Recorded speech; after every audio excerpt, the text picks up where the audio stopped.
Muy buenos días, familia, qué gusto estar con todos ustedes. Estamos aquí reunidos como siempre de lunes a viernes para leer la palabra del Señor, congregarnos alrededor de la palabra del Señor. Es un gusto estar con todos ustedes. Son las 6 en punto de la mañana. Gracias a todos por venir. Vamos a orar para poner nuestro corazón en sintonía con Dios y que Él pueda hablar a nuestro corazón a través de esta lectura. ¿Sale? Vamos a orar. Padre, gracias por esta mañana. Gracias por la bendición de estar aquí reunidos. Gracias por tener tu palabra, Señor, alrededor de la cual nos podemos congregar.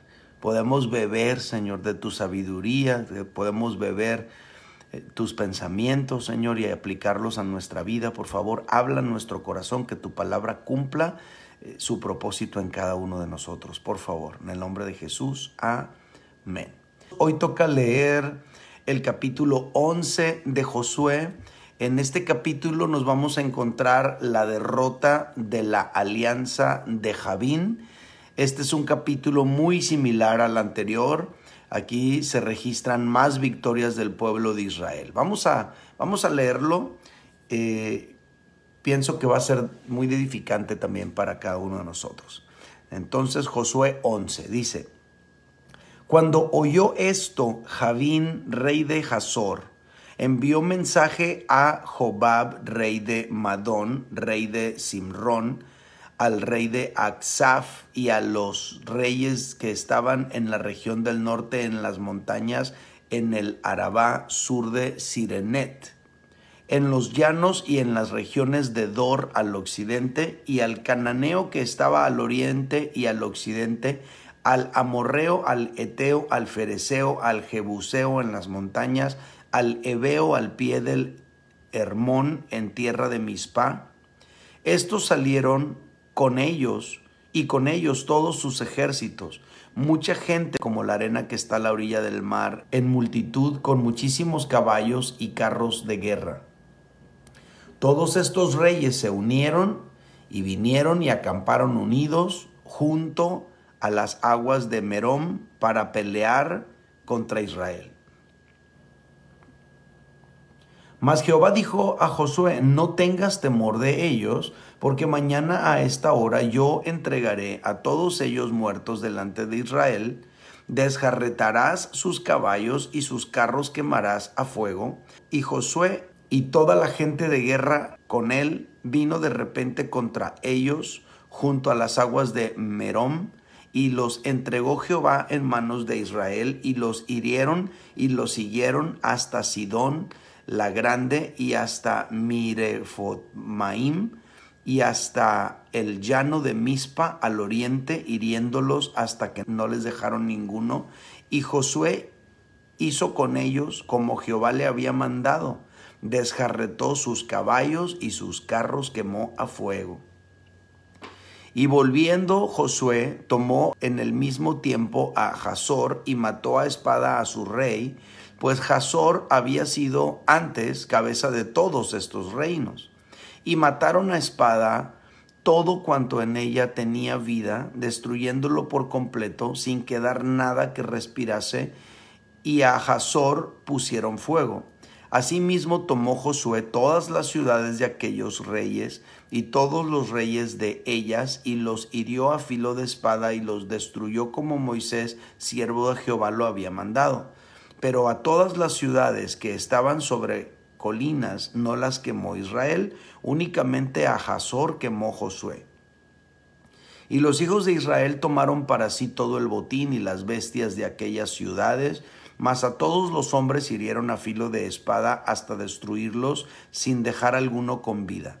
De la manera que Jehová lo había mandado a Moisés, su siervo, así Moisés lo mandó a Josué, y así Josué lo hizo, sin quitar palabra de todo lo que Jehová había mandado a Moisés. Tomó pues Josué toda aquella tierra, las montañas, todo el Negev, toda la tierra de Gosén, los llanos, el Arabá, las montañas de Israel y sus valles, desde el monte Alac que sube hacia Seir hasta Baal Gad en la llanura de Líbano, a la falda del monte Hermón, Tomó asimismo a todos sus reyes y los hirió y mató. Por mucho tiempo tuvo guerra Josué con estos reyes. No hubo ciudad que hiciese paz con los hijos de Israel, salvo los heveos que moraban en Gabaón, todo lo tomaron en guerra. Porque esto vino de Jehová, que endurecía el corazón de ellos para que resistiesen con guerra a Israel, para destruirlos, y que no les fuese hecha misericordia, sino que fuesen desarraigados como Jehová había mandado a Moisés. También en aquel tiempo vino Josué y destruyó a los anaseos de los montes Hebrón, de Debir, de Anab y de todos los montes de Judá y de todos los montes de Israel. Josué los destruyó a ellos y a sus ciudades. Ninguno de los anaseos quedó en la tierra de los hijos de Israel, solamente quedaron en Gaza, en Gat y en Asdod. Y tomó pues Josué toda la tierra conforme a todo lo que Jehová había dicho a Moisés, y los entregó Josué a los israelitas por herencia, conforme a su distribución según sus tribus, y la tierra descansó de la guerra. Este es el versículo 23 y último del capítulo 11 de Josué. Quiero invitarles a compartir sus pensamientos, a escribir lo que les haya llamado la atención, para que de esta manera nos edifiquemos mutuamente. Le doy la bienvenida a todos los que fueron llegando durante la lectura. Qué bueno que están aquí. Bueno, en este capítulo, como nos pudimos dar cuenta, vimos la derrota de la alianza de Javín, rey de Hazor. ¿Qué es lo que estaba pasando aquí? Pues Javín, rey de Hazor, al ver o al escuchar más bien todo lo que ocurrió con los reyes amorreos, entonces lo que hace Javín es que envía mensajes a otros reyes. Envía mensajes a Jobab, rey de Madón, al rey de Simrón, al rey de Aksaf, a los reyes que estaban en la región del norte, en las montañas, en el Arabá, en el sur de Cineret, en los llanos, en las regiones. O sea, este tipo se alió con medio mundo para venir a presentar frente de batalla contra Israel e impedir el avance que ellos estaban llevando en cuanto al propósito de Dios, que era tomar toda esta tierra. Dice que estos salieron y con ellos todos sus ejércitos, y dice, aclarando, mucha gente, como la arena que está a la orilla del mar, en multitud, con muchísimos caballos y carros de guerra. Y luego dice, todos estos reyes se unieron y vinieron y acamparon unidos junto a las aguas de Merom para pelear contra Israel. A mí lo que me llama la atención de esta lectura que acabo de hacer en estos 5 primeros versículos es que el enemigo no se dará por vencido.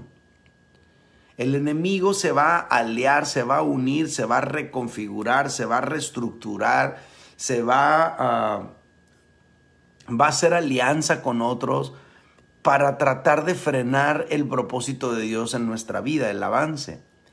A veces, nuestro error como hijos de Dios es que cuando hemos tenido una gran victoria, cuando hemos vencido en algunas batallas, sentimos como que ya estuvo, ya todo acabó y nos relajamos porque salimos vencedores, olvidando que para el enemigo esto aún no termina. Como dicen, esto no se acaba hasta que se acaba. El enemigo se reagrupa, el enemigo se refuerza, el enemigo intenta impedir nuestro progreso en el proyecto que Dios tiene para nuestra vida. Esto lo podemos encontrar aquí. Javín, rey de Hazor, no dijo, híjole, pues mira qué impresionante cómo destruyeron a todos los amorreos. Pues ya ahí muere, ya se acabó esto, jamás vamos a poder. No, al contrario, él se reúne con más. Y me llama mucho la atención cómo todos los reyes se unieron y vinieron y acamparon unidos juntos a las aguas del Membrón. Es decir, el enemigo con todos sus demonios, principados, potestades, se unen en un solo propósito. Tú puedes notar esto en lo espiritual, en el mundo natural. Por ejemplo, hablando del asunto de la agenda globalista, qué casualidad, ¿no? Que en todos los países son los mismos objetivos. Todos buscando lo mismo, lo mismo, lo mismo. Legislar y establecer leyes contrarios a los valores, en este caso de Occidente, que han venido, sobre los cuales se ha venido estableciendo nuestra civilización, que tiene que ver con los valores del cristianismo principalmente. Pero como que hay un agrupamiento de todo el enemigo en todos los lugares al mismo tiempo con los mismos objetivos, ¿no? Una unidad impresionante, lo mismo en todos los países, el lobby LGBT, todo lo que tiene que ver con el aborto, todo lo que tiene que ver con los matrimonios del mismo sexo, al rato la pedofilia que la van a implantar, o sea, es como unido en todos los lugares lo mismo. Me llama mucho la atención ese asunto de la unidad, pero bueno, no me quiero desviar. Aquí lo que estoy tratando de resaltar en estos primeros 5 versículos es que el enemigo no se dará por vencido. Que cuando tú y yo tenemos una victoria, no nos podemos relajar. Si tú y yo estuvimos pasando por una temporada muy difícil y eso nos hizo buscar a Dios con intensidad, con ayuno, con oración y hemos tenido la victoria en esa situación, tú y yo no podemos bajar la guardia pensando que ya vencimos, ya la hicimos. Ya vencí, ya la hice. No, no es así. El enemigo no se dará por vencido. Por ejemplo, esa es la primera lección que yo descubro aquí en este capítulo. Y encuentro, por ejemplo, similitudes. Por ejemplo, cuando Jesús fue tentado en el desierto, la Escritura registra esto al final de la tentación. Fíjate lo que registra, Lucas capítulo 4, versículo 13. Y cuando el diablo hubo acabado toda tentación, fíjate cómo dice, se apartó de él por un tiempo. Me llama la atención la frase por un tiempo. Estoy leyendo Reina Valera, pero si tú leyeras este mismo versículo, Lucas 4, verso 13, en Nueva Versión Internacional, dice que se apartó de él hasta otra oportunidad.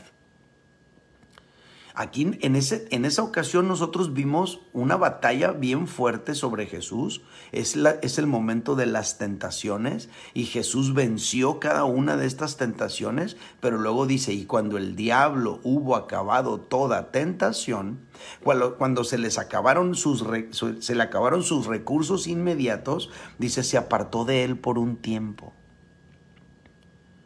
O sea, el enemigo no se dará por vencido. Por eso el apóstol Pablo dice, el que crea que esté firme, mire que no caiga. O sea, tú y yo no nos podemos relajar en nuestros sentidos de alertas. Tú y yo no podemos confiarnos de que ya vencí, ya la armé. No, no es así. No es así. Tenemos que mantener nuestros sentidos espirituales alertas porque la tentación a veces llega en una guerra intensa, pero a veces llega de una manera muy sutil. Entonces, primer comentario de este capítulo 11, el enemigo no se dará por vencido. Se reagrupará para pelear y tratar de impedir el avance del pueblo de Dios. Y conectándolo otra vez con esto que decíamos, de la agenda que tiene el enemigo en los distintos países, hubo una temporada en la que el progreso del evangelio iba avanzando de una manera bien fuerte y está sucediendo aún, pero luego como que se vino una oleada en todo Latinoamérica y el mundo entero, o más bien el mundo occidental, de esto que le estaba hablando de la agenda globalista. No sé si se dieron cuenta que es de un tiempo para acá, que esto está como brotando, como arremetiendo impresionante sobre la sociedad. Y esto es algo que tú y yo tenemos que darnos cuenta. El enemigo no se dará por vencido. No es que ya estamos lográndolo y el enemigo ya no. El enemigo no se dará por vencido. Segundo aspecto importante. Me llama mucho la atención en este capítulo, en el verso 15, una declaración que se da aquí. Dice: de la manera que Jehová lo había mandado a Moisés su siervo, así Moisés lo mandó a Josué, y así Josué lo hizo, sin quitar palabra de todo lo que Jehová había mandado a Moisés. ¿Qué es lo que yo encuentro en este versículo 15 que me llama mucho la atención? Encuentro una transmisión fiel de la palabra de Dios, una transmisión fiel de las instrucciones de Dios. Me llamó mucho la atención el detalle con el que se plasma este principio.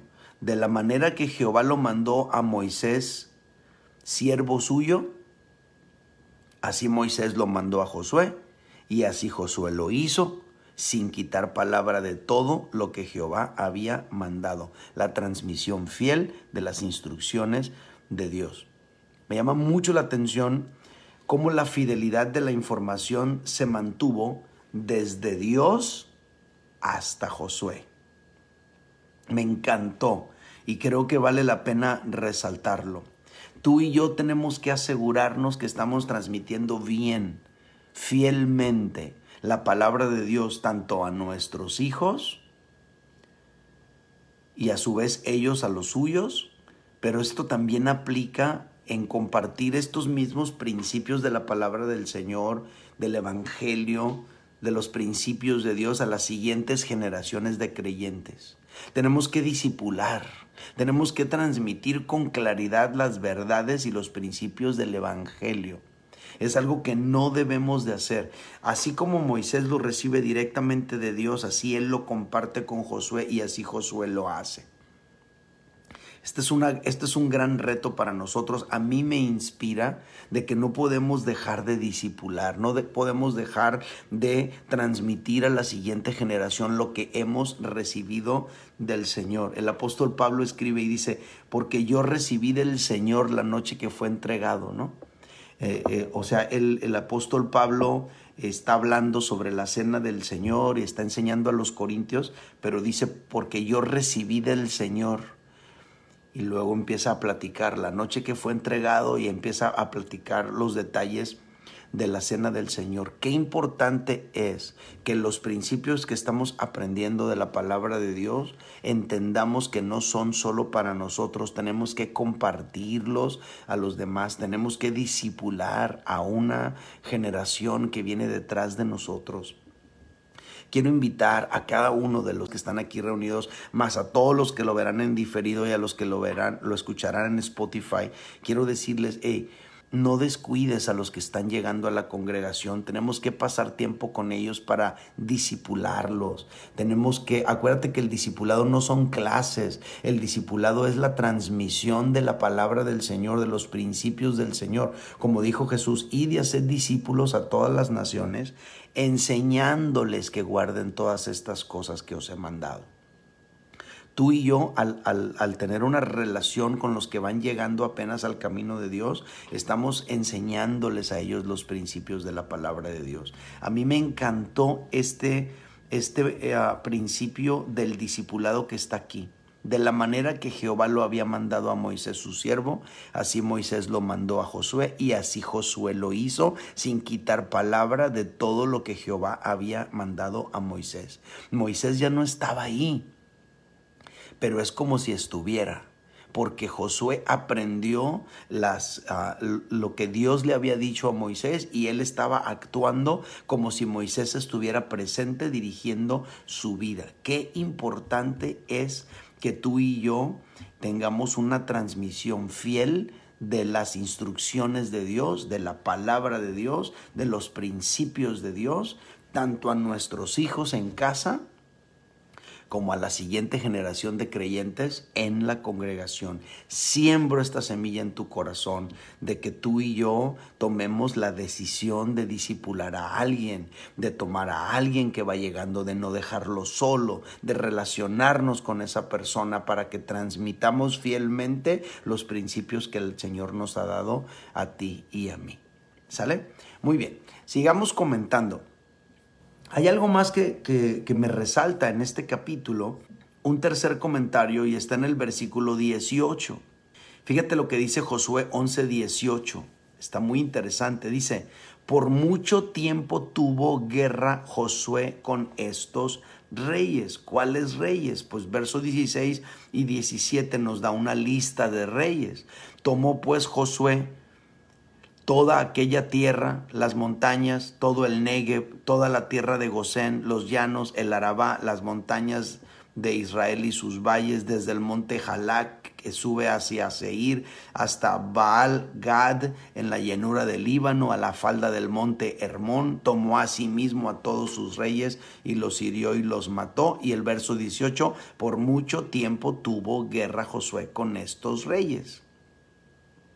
Aquí encontramos otro aspecto de la guerra espiritual, familia. Y es el siguiente. Hay enemigos con los que lucharemos siempre. Aquí dice por mucho tiempo, y eso nos abre el entendimiento de que no fue una batalla y ya. De que no fue una batalla contundente, definitiva, una victoria total y ya estuvo. No. A esto nos da a entender que es una batalla en la que tuvieron que pasar años. Una batalla, porque de hecho vamos a encontrar en los siguientes capítulos que ya Josué es un anciano y todavía hay mucha tierra por conquistar. En otras palabras, hay enemigos a los que no vamos a derrotar de una manera definitiva e inmediata. Ah, caray, sí, así es. Hay enemigos que serán una lucha que persistirá siempre en nosotros. Lo voy a repetir. Hay enemigos que serán una lucha que persistirá siempre en nosotros. Enemigos que no vamos a vencer de una vez. Serán nuestra lucha durante toda nuestra vida cristiana. Y esto lo podemos intuir al leer este fragmento. Por mucho tiempo tuvo guerra Josué con estos reyes. No los venció y ya, como que los venció una vez, pero se reagrupaban y venían otra vez contra él. Como que los derrotaba una vez más y luego algún sobreviviente por ahí se unía con otros y venían otra vez contra él. Y es una gran lección para nosotros. Esto explica por qué puede ser que tú y yo a lo mejor venzamos de manera definitiva en algunas áreas, pero hay otras áreas donde la lucha persiste con el paso de los años. Y hermano, desde ese momento jamás volví a drogarme, qué buena onda, pero sí estás batallando con la ira constantemente. ¿Sale? A unos enemigos a lo mejor Dios te da la victoria por completo sobre ellos y nunca más se levantan contra ti. Pero hay otros con los que vas a luchar constantemente. Esto es algo muy interesante. Hay algunos enemigos, llámese pecados, tentaciones, actitudes, tendencias, con las que tendremos que luchar toda nuestra vida. Son enemigos que no se vencen de manera definitiva, no porque tú los dejes ahí. Y esto es una lección muy importante para nosotros. Una interpretación de esto que te estoy contando es la que el apóstol Pablo da sobre eso. Ahorita les voy a contar. Y el apóstol Pablo dice que esa es una forma en la que Dios se asegura que nosotros estemos dependiendo siempre de Él. Esto es lo que el apóstol Pablo dice respecto de sí mismo, ¿verdad? El apóstol Pablo le pone un título, es el aguijón en la carne.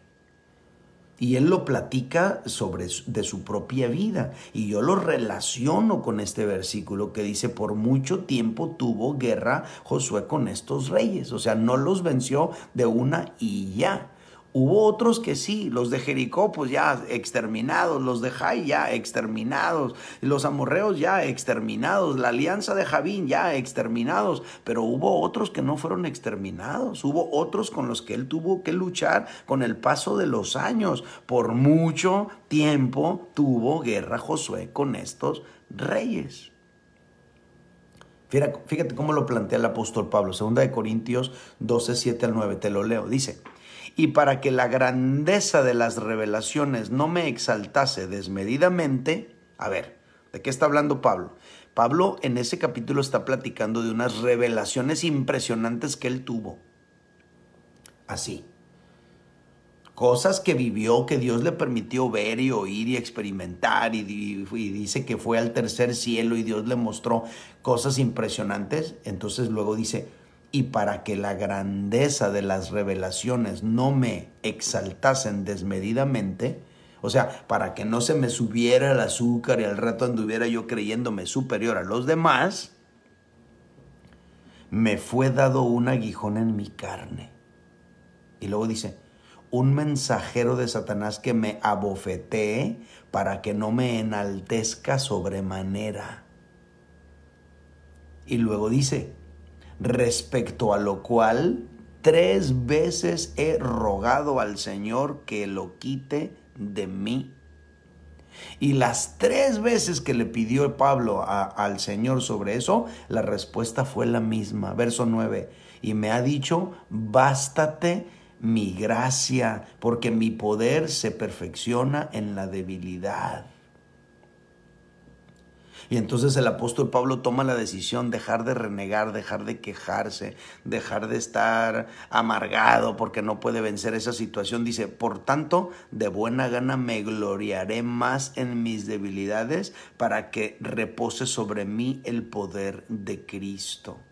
O sea, el apóstol Pablo está hablando de un aguijón en la carne por el cual ha orado 3 veces para tener la victoria y Dios no le ha dado la victoria total.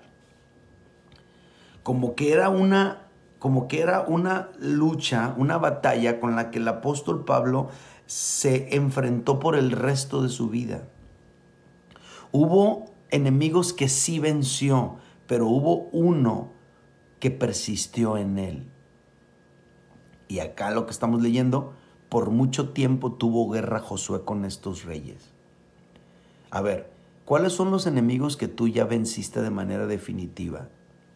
Esas cosas que tú dices, no, y hermano, desde ese día ya jamás volví a fumar. Ni un cigarro he prendido en los últimos 20 años de mi vida. ¡Qué buena onda! Es una victoria definitiva y total sobre ese enemigo. Pero ¿qué tal la depresión que te llega de cuando en cuando? Pero ¿qué tal los ataques de ansiedad que no puedes dejar o que no puedes vencer de manera definitiva?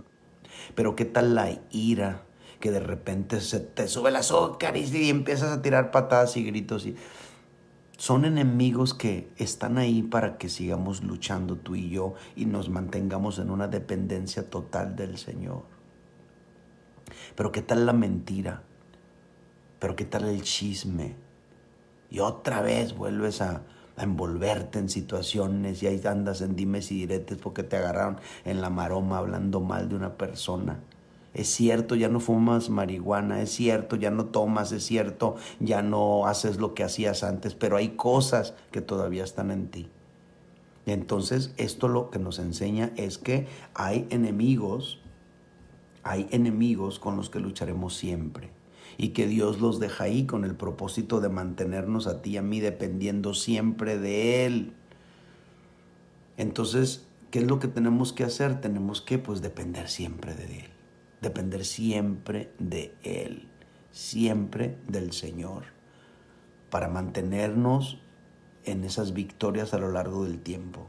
Ojalá pudiéramos decir, y desde entonces ya nunca más volvió esa situación en mi vida, pero a lo mejor hay situaciones que regresan y persisten y vuelven. Y Dios lo permite. para que nos mantengamos dependiendo de Él. ¿Sale? Bueno, vamos a pasar a lo siguiente. Número 4, versículos 19 al 20. Te los leo. Dice: no hubo ciudad que hiciese paz con los hijos de Israel, salvo los heveos que moraban en Gabaón. Todo lo tomaron en guerra. O sea, está hablando es como un resumen general, ¿no? De todas las victorias que tuvieron. Entonces dice: no hubo ciudad que hiciese paz con los hijos de Israel, salvo los heveos que moraban en Gabaón. Todo lo tomaron en guerra. Y luego dice el verso 20, ¿por qué? Fíjate la explicación del por qué. Porque esto vino de Jehová, que endurecía el corazón de ellos para que resistiesen con guerra a Israel, para destruirlos, y que no les fuese hecha misericordia, sino que fuesen desarraigados, como Jehová lo había mandado a Moisés. Yo no sé si a ustedes les llamó la atención esto. A mí me dejó así como, órale, qué buena onda. ¿Sabes por qué? Habla de la oposición.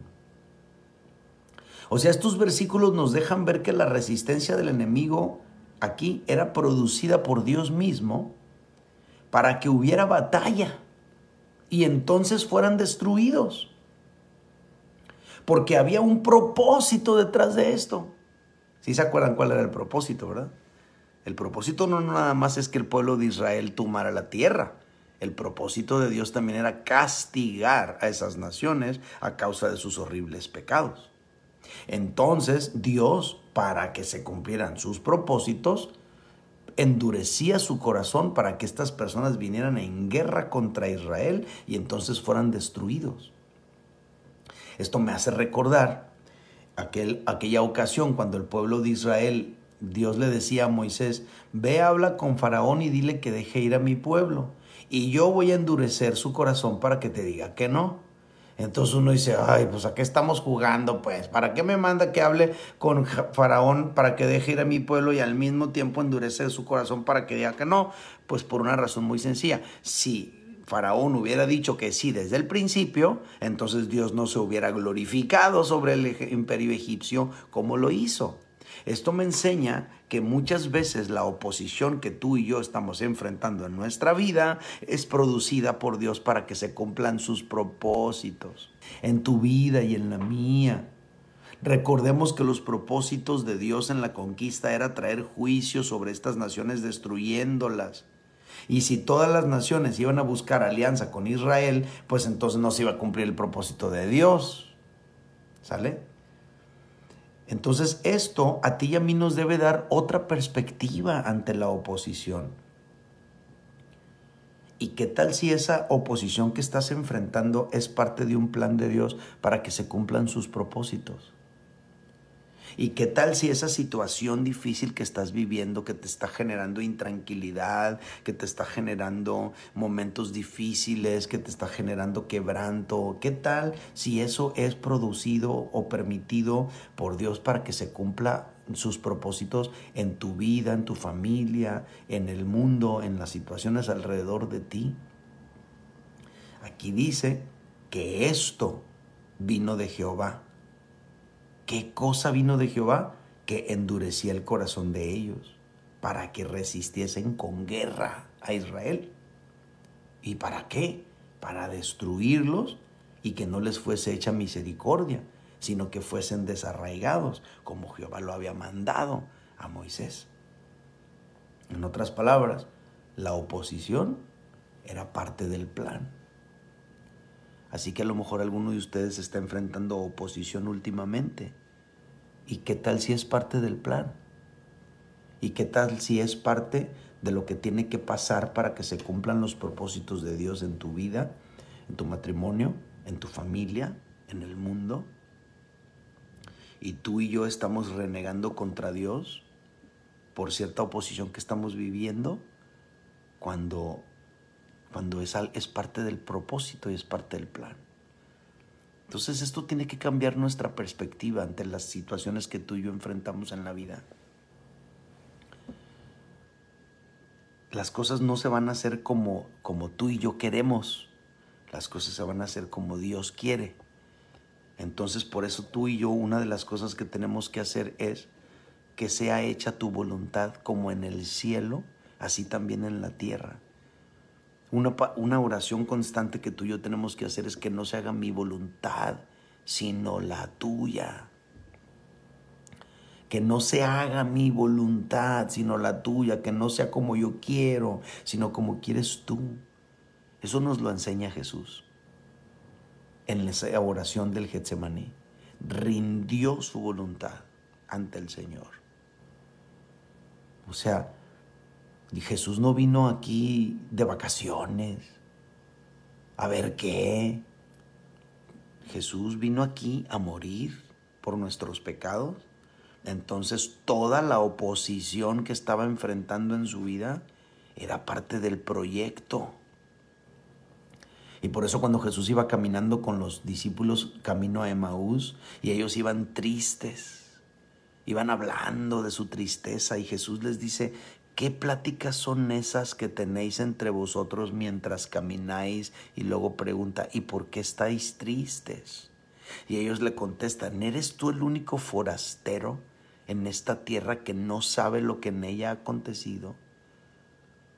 ¿No sabes las cosas que en ella ha acontecido? Y Jesús les contesta: ¿qué cosas? Ahora, ¿Jesús sabía o no sabía? Sí sabía, pues ya le había pasado todo.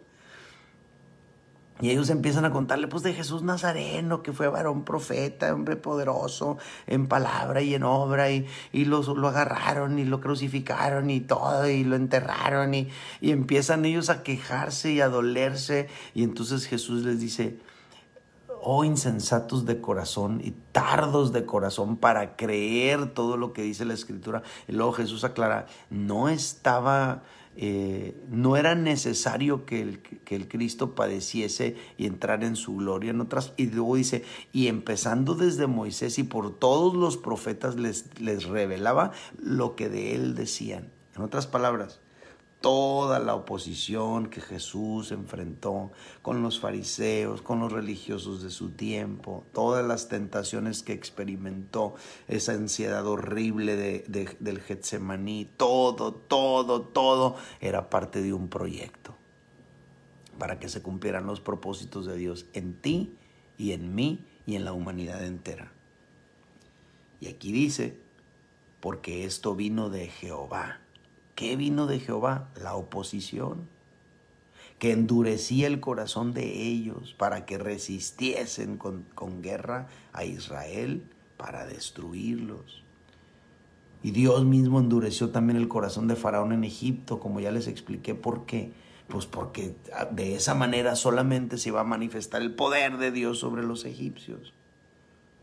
¿Y qué tal si lo que estás viviendo, esta oposición que estás enfrentando, es parte de un propósito de Dios para tu vida, para que se cumpla lo que Él ya tiene preparado? Y por último, el último comentario, y rapidísimo, está en el versículo 23 y está bien chiquito. Con esto cierra el capítulo. Dice: y la tierra descansó de la guerra. O sea, básicamente aquí se termina una sección del libro de Josué. Toda esa sección de las campañas militares generales se acabó aquí. Y a partir de los siguientes capítulos viene la distribución y la repartición de la tierra y detalles, relatos llamativos, pero en general los capítulos que vienen son un poco áridos. Se tratan mucho de distribución, de fronteras y todo. Ya veremos cómo lo hacemos interesante. Pero, y la tierra descansó de la guerra. Esto me habla de que a veces en tu vida y en la vida habrá periodos de paz. A veces en tu vida y en la mía habrá periodos de paz. Aprovechémoslos. Aprovechémoslos. Si tú ahorita en tu vida estás viviendo un periodo de paz, si tú ahorita en tu vida estás viviendo un periodo tranquilo, las cosas están bien en tu matrimonio, están bien con tus hijos, están bien en tus finanzas, estás bien en tu salud, ¿sabes qué? Disfrútalo, gózate, agradécelo. Dile: Dios mío, cómo te agradezco lo bueno que has sido. Y que no te sorprenda si llega alguna situación difícil más adelante, es parte de la vida. Pero por ahora, disfruta tus momentos de paz. Y Y esta es la lectura de hoy. Déjenme orar por ustedes para dejarlos en libertad, ¿sale? Padre, muchísimas gracias por esta lectura del día de hoy. Cuánto aprendizaje en estos capítulos. Señor, oro por cada uno de mis hermanos aquí reunidos. Como todos los días te lo pido, que en todo les vaya bien y que disfrutemos impresionante las bendiciones que tú nos das. Y que si hubiera alguien que está enfrentando dolor y dificultad, Señor, tu consuelo, tu maravillosa presencia, tu misericordia y favor se hagan real en sus vidas. Yo bendigo a mis hermanos, Señor, en el nombre de Jesús, y te doy gracias por su compañía toda la semana. Amén. Muy bien, familia, pues esa es la lectura del día de hoy. Muchas gracias a todos por acompañarme. Saludos a todos, un abrazo, les aprecio, gracias por su compañía. Hasta pronto, bye bye.